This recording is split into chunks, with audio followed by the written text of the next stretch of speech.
ખેરાલુ શહેર કોંગ્રેસના આગેવાનો દ્વારા દિલ્હી ખાતે ધરણા કરનાર સોનમ વાંચુમના સમર્થનમાં ધરણાનો કાર્યક્રમ યોજાયો। ખેરાલુ અમલી ચોટા બજારમાં 20 જુલાઈના રોજ સવારથી સાંજ સુધી ખેરાલુના વેપારીઓ તેમજ કોંગ્રેસના નેતાઓ દ્વારા દિલ્હીમાં ચાલી રહેલા ધરણા પ્રદર્શન અંગે સોનમ વાંચુમને સમર્થન આપી ધરણા પ્રદર્શન કરવામાં આવ્યું હતું।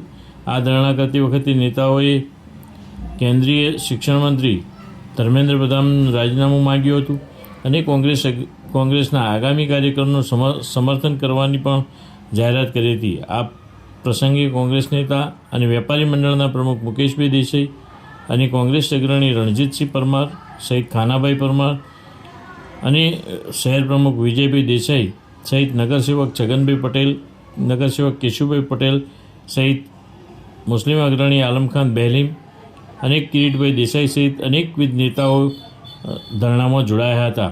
Online TV news reporter Farooq Memon, Kheralu.